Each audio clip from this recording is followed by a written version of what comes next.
ನಮಸ್ಕಾರ.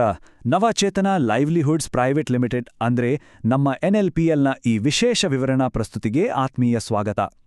ಇವತ್ತು ನಾವೊಂದು ಬಹಳ ಮುಖ್ಯವಾದ ವಿಷಯದ ಬಗ್ಗೆ ಮಾತಾಡ್ತಾ ಇದ್ದೀವಿ. ಅದೇ ಸಂಸ್ಥೆ ಹೊಸದಾಗಿ ತಂದಿರೋ ಶೂನ್ಯ ಸಹಿಷ್ಣುತಾ ನೀತಿ ಅಥವಾ ಝೀರೋ ಟಾಲರೆನ್ಸ್ ಪಾಲಿಸಿ. ನಾವೆಲ್ಲರೂ ಸೇರಿ ಕೆಲಸ ಮಾಡೋ ಜಾಗದಲ್ಲಿ ನೈತಿಕತೆ, ಪಾರದರ್ಶಕತೆ ಮತ್ತು ಸಂಪೂರ್ಣ ಸುರಕ್ಷತೆ ಇರಬೇಕು ಅನ್ನೋ ನಿಟ್ಟಿನಲ್ಲಿ ಇದೊಂದು ದೊಡ್ಡ ಹೆಜ್ಜೆ. ಇದು ಕೇವಲ ಬುಕ್ಕಲ್ಲಿರೋ ರೂಲ್ಸ್ ಅಲ್ಲ, ಬದಲಾಗಿ ನಮ್ಮ ಸಂಸ್ಥೆಯ ಕಲ್ಚರ್ನ ಕಾಪಾಡೋ ಭದ್ರ ಬುನಾದಿ ಅಂತಾನೆ ಹೇಳ್ಬೋದು. ಸರಿ, ತಡ ಮಾಡೋದು ಬೇಡ, ನೇರವಾಗಿ ವಿಷಯಕ್ಕೆ ಬಂದ್ಬಿಡೋಣ. ಮುಂದಿನ ಕೆಲವು ನಿಮಿಷಗಳಲ್ಲಿ ನಾವು 6 ಮುಖ್ಯ ವಿಚಾರಗಳನ್ನು ತ್ವರಿತವಾಗಿ ಕವರ್ ಮಾಡ್ತೀವಿ. NLPLನ ಶೂನ್ಯ ಸಹಿಷ್ಣುತಾ ನೀತಿ, ಇದು ಯಾರಿಗೆಲ್ಲ ಅನ್ವಯಿಸುತ್ತೆ, ಆಫೀಸ್ನಲ್ಲಿ ಕಟ್ಟುನಿಟ್ಟಾಗಿ ನಿಷೇಧಿಸಿರುವ ಚಟುವಟಿಕೆಗಳು, ವರದಿ ಮಾಡುವಿಕೆ ಮತ್ತು ನಮ್ಮ ಜವಾಬ್ದಾರಿ, ತನಿಖೆ ಮತ್ತು ಅದರ ಗಂಭೀರ ಪರಿಣಾಮಗಳು, ಹಾಗೂ ಕೊನೆಯದಾಗಿ ನೈತಿಕತೆಗೆ ನಮ್ಮ ಮೊದಲ ಆದ್ಯತೆ. ಈಗ ಮೊದಲನೇ ವಿಭಾಗಕ್ಕೆ ಹೋಗೋಣ. NLPLನ ಶೂನ್ಯ ಸಹಿಷ್ಣುತಾ ನೀತಿ. ಇದೊಂದು ಕೇವಲ ನಿಯಮಗಳ ಪಟ್ಟಿಯಲ್ಲ, ಬದಲಾಗಿ ನಮ್ಮೆಲ್ಲರ ನೈತಿಕ ರಕ್ಷಾ ಕವಚದ ನಿರ್ಮಾಣವಾಗಿದೆ. ಇಲ್ಲಿ ನೀವು ನೆನಪಿಟ್ಟುಕೊಳ್ಳಬೇಕಾದ ವರ್ಷ 2026-27. ಹೌದು, ಈ ಆರ್ಥಿಕ ವರ್ಷದಿಂದ ಅಧಿಕೃತವಾಗಿ ಈ ನೀತಿಯನ್ನ ನಮ್ಮ ಸಂಸ್ಥೆಯ ಪ್ರತಿಯೊಂದು ಹಂತದಲ್ಲೂ ಕಟ್ಟುನಿಟ್ಟಿನಾಗಿ ಅಳವಡಿಸಲಾಗಿದೆ. ಅಂದ್ರೆ ಇದು ಸಂಪೂರ್ಣವಾಗಿ ಆಕ್ಷನ್ನಲ್ಲಿದೆ. ನೋಡಿ, ಶೂನ್ಯ ಸಹಿಷ್ಣುತೆ ಅಥವಾ ಝೀರೋ ಟಾಲರೆನ್ಸ್ ಅಂದ್ರೆ ಅರ್ಥ ಬಹಳ ಸಿಂಪಲ್, ಆದರೆ ಅಷ್ಟೇ ಸ್ಟ್ರಿಕ್ಟ್.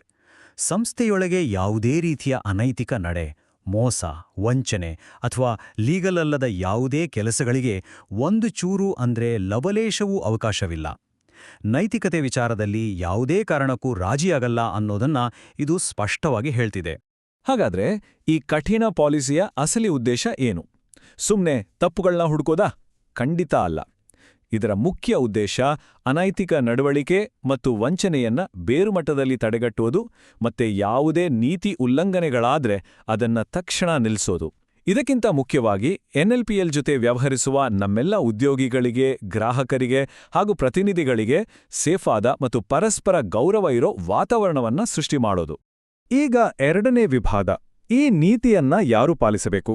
ಯಾವುದೇ ಒಂದು ರಕ್ಷಾ ಕವಚ ಅದನ್ನ ಹಿಡಿದುಕೊಂಡಿರೋ ವ್ಯಕ್ತಿಗಳಷ್ಟೇ ಬಲವಾಗಿರುತ್ತದೆ, ಹೌದಲ್ವಾ? ಹಾಗಾಗಿ ಇದು ನಮ್ಮೆಲ್ಲರ ಜವಾಬ್ದಾರಿ. ಈಗ ನಮ್ಮೆಲ್ಲರ ಮನಸ್ಸಲ್ಲಿ ಬರೋ ಸಹಜವಾದ ಪ್ರಶ್ನೆ ಅಂದ್ರೆ, ಖಚಿತವಾಗಿ ಈ ನೀತಿ ಯಾರಿಗೆ ಅನ್ವಯಿಸುತ್ತೆ? ಇದು ಬರೀ ಕೆಳಹಂತದವರಿಗ ಅಥವಾ ಕೇವಲ ಮೇಲಧಿಕಾರಿಗಳಿಗ? ಬನ್ನಿ ಈ ಗೊಂದಲನ ಸಂಪೂರ್ಣವಾಗಿ ಕ್ಲಿಯರ್ ಮಾಡೋಣ. ಉತ್ತರ ಬಹಳ ಸ್ಪಷ್ಟ. ಈ ಪಾಲಿಸಿ ಪ್ರತಿಯೊಬ್ಬರಿಗೂ ಅನ್ವಯಿಸುತ್ತೆ. ಫೀಲ್ಡಲ್ಲಿ ಕೆಲಸ ಮಾಡೋ ನಮ್ಮ ಫೀಲ್ಡ್ ಆಫೀಸರ್ಸ್, ಬ್ರಾಂಚ್ ಆಪರೇಷನ್ ಎಕ್ಸಿಕ್ಯೂಟಿವ್ಸ್, ಮ್ಯಾನೇಜರ್ಗಳು, HR ಸಿಬ್ಬಂದಿಗಳು, ಸಲಹೆಗಾರರು, ಗುತ್ತಿಗೆದಾರರು. ಅಷ್ಟೇ ಯಾಕೆ, ಸಂಸ್ಥೆಯ ಉನ್ನತ ಹಂತದಲ್ಲಿರೋ ಹಿರಿಯ ನಾಯಕರು ಕೂಡ ಇದರಿಂದ ಹೊರತಾಗಿಲ್ಲ. ಶಾರ್ಟ್ ಆಗಿ ಹೇಳಬೇಕು ಅಂದ್ರೆ, NLPL ಪರವಾಗಿ ಕೆಲಸ ಮಾಡೋ ಪ್ರತಿಯೊಬ್ಬರಿಗೂ ಇದು ಕಡ್ಡಾಯ. ಇಲ್ಲಿ ಯಾರಿಗೂ ಎಕ್ಸ್ಕ್ಯೂಸ್ ಇಲ್ಲ. ಮೂರನೇ ವಿಭಾಗ, ಕಟ್ಟುನಿಟ್ಟಾಗಿ ನಿಷೇಧಿಸಲಾದ ಚಟುವಟಿಕೆಗಳು. ಅಂದ್ರೆ ನಮ್ಮ ಕೆಲಸದ ಜಾಗದಲ್ಲಿರೋ ಬೆದರಿಕೆಗಳನ್ನ ಸರಿಯಾಗಿ ಗುರುತಿಸೋದು. ಇಲ್ಲಿ ನಿಜವಾಗ್ಲೂ ಗಮನಿಸಬೇಕಾದ ಮುಖ್ಯವಾದ ಅಂಶ ಏನಂದ್ರೆ, ಹಣಕಾಸು ಮತ್ತು ಡೇಟಾಗೆ ಸಂಬಂಧಪಟ್ಟ ಉಲ್ಲಂಘನೆಗಳನ್ನ ಎಷ್ಟು ಗಂಭೀರವಾಗಿ ಪರಿಗಣಿಸಲಾಗಿದೆ ಅನ್ನೋದು. ಗ್ರಾಹಕರ ಹಣವನ್ನ ದುರುಪಯೋಗ ಮಾಡೋದು, ಸುಳ್ಳು ದಾಖಲೆಗಳನ್ನು ಸೃಷ್ಟಿಸೋದು, ಯಾವುದೇ ರೂಪದಲ್ಲಿ ಲಂಚ ಅಥವಾ ಕಮಿಷನ್ ತಗೊಳ್ಳೋದು, ಹಾಗೆ ಸಂಸ್ಥೆಯ ಅಥವಾ ಕಸ್ಟಮರ್ಸ್ನ ಗೌಪ್ಯ ಮಾಹಿತಿಯನ್ನ ಮಿಸ್ಯೂಸ್ ಮಾಡೋದು, ಇವೆಲ್ಲವನ್ನೂ ನೇರವಾಗಿ ಭ್ರಷ್ಟಾಚಾರ ಅಂತಾನೆ ಕನ್ಸಿಡರ್ ಮಾಡಲಾಗುತ್ತೆ. ನಮ್ಮ ಫೈನಾನ್ಷಿಯಲ್ ಇಂಟಿಗ್ರಿಟಿ ಮತ್ತೆ ಸೆನ್ಸಿಟಿವ್ ಡೇಟಾ ಕಾಪಾಡೋ ವಿಚಾರದಲ್ಲಿ NLPL ಎಷ್ಟು ಸ್ಟ್ರಿಕ್ಟ್ ಆಗಿದೆ ಅಂತ ಇದರಿಂದ ಗೊತ್ತಾಗುತ್ತೆ. ಅಷ್ಟೇ ಅಲ್ಲ, ಕೇವಲ ಹಣಕಾಸು ಮಾತ್ರವಲ್ಲದೆ ನಮ್ಮ ನಡುವಿನ ವ್ಯಕ್ತಿಗತ ಸಂಬಂಧಗಳು ಮತ್ತೆ ಆಫೀಸ್ ಸಂಪನ್ಮೂಲಗಳ ಬಗ್ಗೆಯೂ ನಾವು ಎಚ್ಚರದಿಂದ ಇರಬೇಕು.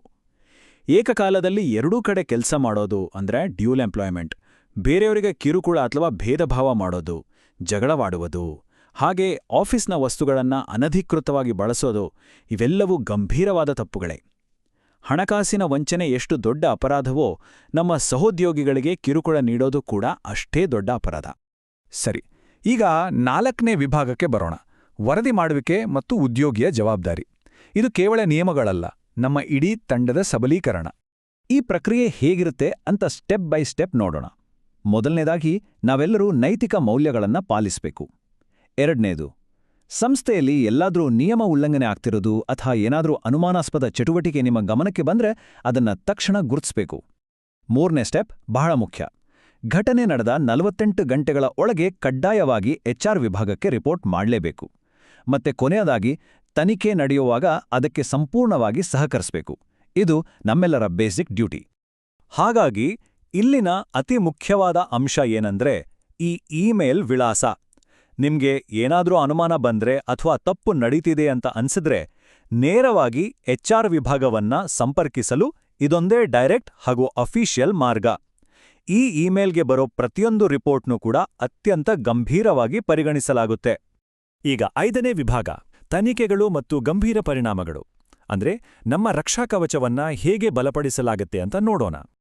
ವರದಿಯಾದ ಪ್ರತಿಯೊಂದು ಕೇಸ್ನೂ ಆಂತರಿಕ ಸಮಿತಿಯು ಬಹಳ ನ್ಯಾಯಸಮ್ಮತವಾಗಿ ಮತ್ತೆ ಯಾರಿಗೂ ಗೊತ್ತಾಗದ ಹಾಗೆ, ಅಂದ್ರೆ ಕಂಪ್ಲೀಟ್ ಕಾನ್ಫಿಡೆನ್ಷಿಯಲ್ ಆಗಿ ತನಿಖೆ ಮಾಡುತ್ತೆ ಅನ್ನೋದನ್ನ ನಾವು ಮರಿಬಾರ್ದು. ಆದ್ರೆ ತನಿಖೆಯಲ್ಲಿ ಏನಾದರೂ ನೀತಿ ಉಲ್ಲಂಘನೆ ಸಾಬೀತ್ ಆದ್ರೆ ಆಮೇಲೆ ಕಠಿಣ ಶಿಸ್ತು ಕ್ರಮ ಖಂಡಿತ ಇರುತ್ತೆ. ಪರಿಸ್ಥಿತಿಯ ಗಂಭೀರತೆ ನೋಡಿ ಕೆಲಸದಿಂದ ವಜಾಗೊಳಿಸುವ ಸಾಧ್ಯತೆ ಇರುತ್ತೆ, ಮತ್ತೆ ಬೇಕಿದ್ರೆ ಲೀಗಲ್ ಆಕ್ಷನ್ ಕೂಡ ತಗೋಬಹುದು. ತಪ್ಪು ಮಾಡಿದವರಿಗೆ ಇಲ್ಲಿ ಯಾವುದೇ ಕಾರಣಕ್ಕೂ ವಿನಾಯಿತಿ ಸಿಗಲ್ಲ.